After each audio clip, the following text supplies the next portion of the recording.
you Mummy's beautiful girl? Are you?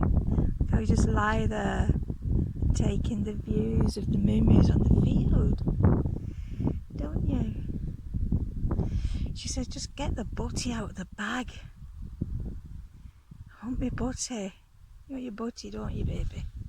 You're not having it yet. You've not done any work yet. You just keep lying down. Lazy witch. Right, Mummy wants the tape measure. You're supposed to be helping me. You're supposed to be helping me. Get the tape measure out. Kind of a researcher dog are you?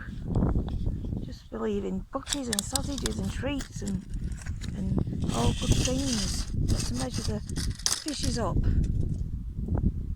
Got to measure the fish up. Then I'll take you to fish. I'll take you to Cleveley's for some fish and chips in a bit, if you're lucky. Right, so here we go. So back to the fish. Let's get her measured up. Right, turn this off for a minute.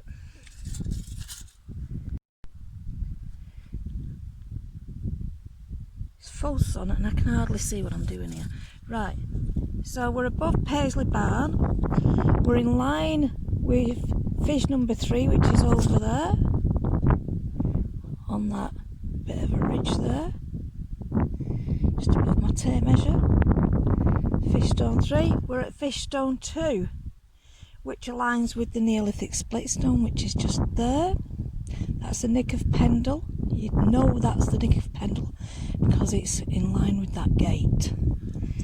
So effectively, you want to come through that gate. You either come through that bottom gate there and come up through there, walk along here. Keep Wilkins Hay literally on your left, but make sure you come up far enough where you can see the split stone. Okay, because if you lose sight of that split stone, right, then you're not going to find this fish number 2. But if you go off the coordinates, you'll find it.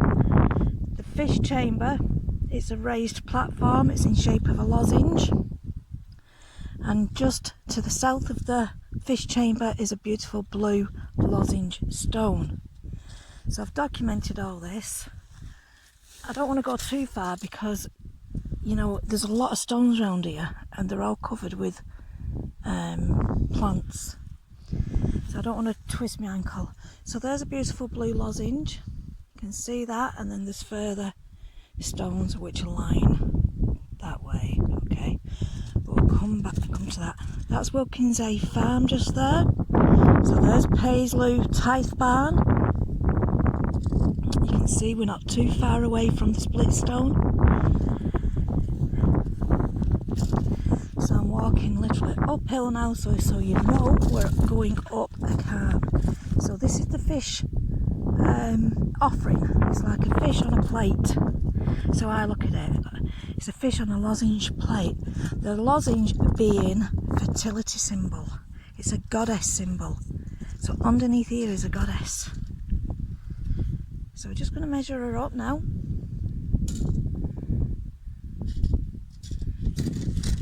Let's get my tape measure a little bit further out. It's a bit hard to do this when you've got a camera.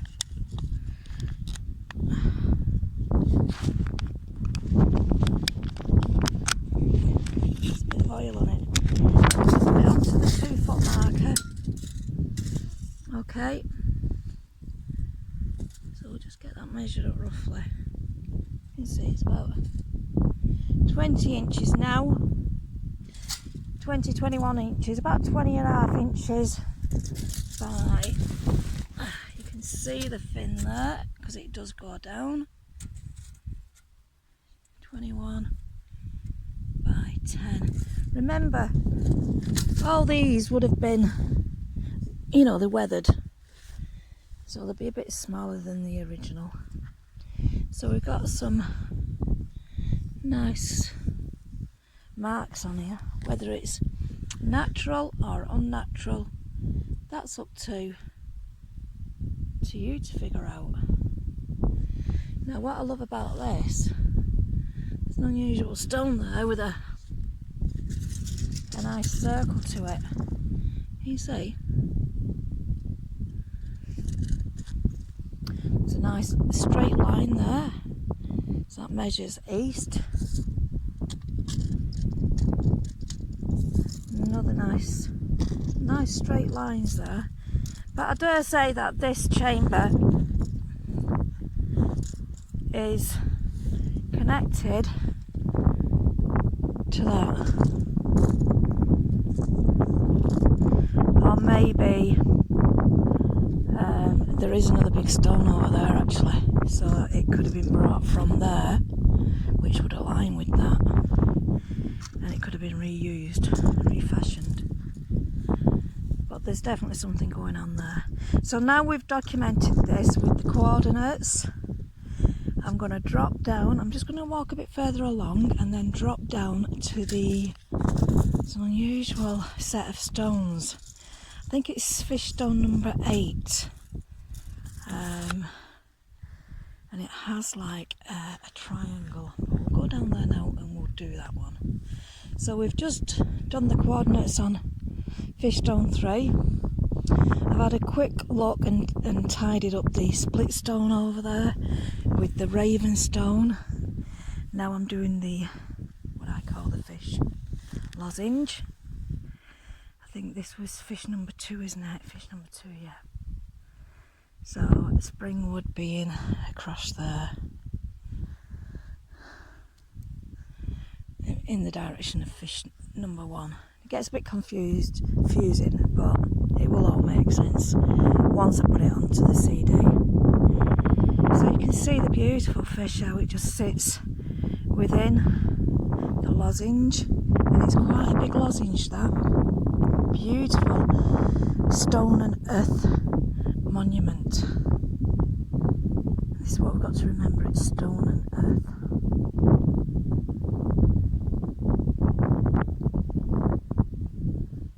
Look at the views. You can understand why the Neolithic farmers lived up here, can't you? You really can understand that. You remember all that wasn't there. In their day, all that wasn't there. It was just all meltwaters coming down, radiating from the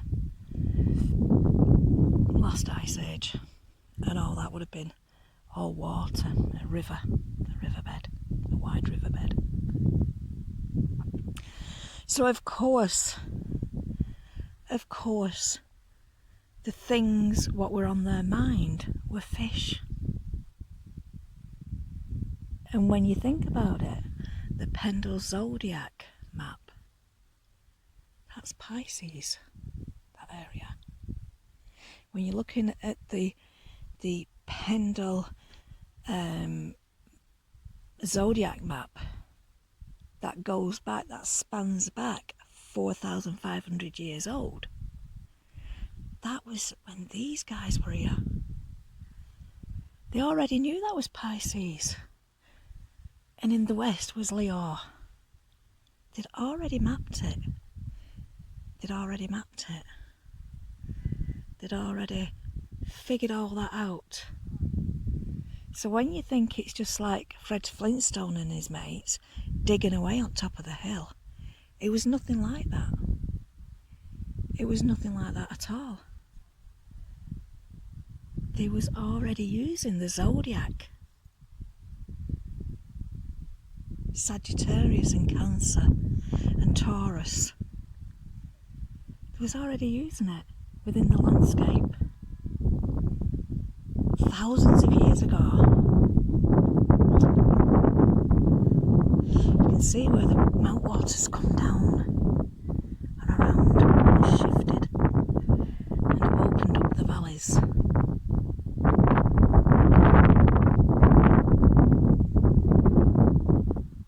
The dark green area, what you can see just there in front of us, above Sabden, that is the rig of England. And the word rig is an Icelandic word, which means king. Well, it's more like a Norse word. Well, yeah. It's a Norse word, isn't it? Icelandic Norse. And rig.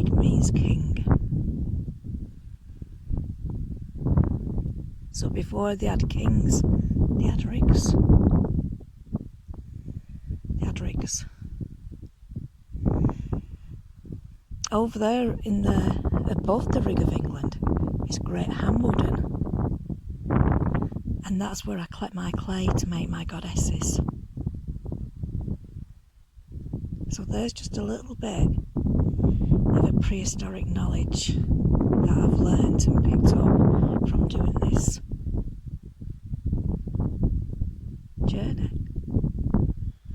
Right, I'm going to go now, and I think I've photographed her enough now. I hope you're enjoying this. I'm going to put this up on YouTube. I hope you can hear me, and I hope when I do my exhibition in the next few weeks, you know, I get a few people turn up. It'd be nice to meet quite a few people who are interested in this now. So, what a beautiful day. I would advise you to come up on a nice day like this, because, you know, when it's wet, when it's muddy, you know, it does get, and when it's misty. I've been up here, I've walked all along there when it's thick mist, and I'm lucky because I know where the stones are now, which have been etched, which have got symbols on them, so I can use those as like cat's eyes to get me back down safely. But for those of you who are just new to all this, you really do need to come up on a nice, quiet, sunny day, not too hot. Today is about between 14 and 16 Celsius, which is just about right. It's a light wind, so this is perfect walking on here. We're only 30 miles away from the west coast. If you climb up top of there, you can actually see the sea. You can see how it goes brighter over there, beautiful blue. So you know that the sea is in that direction. But the weather can change dramatically quick. And if there's a storm brewing and it's coming in, it will be here in approximately about 7 minutes.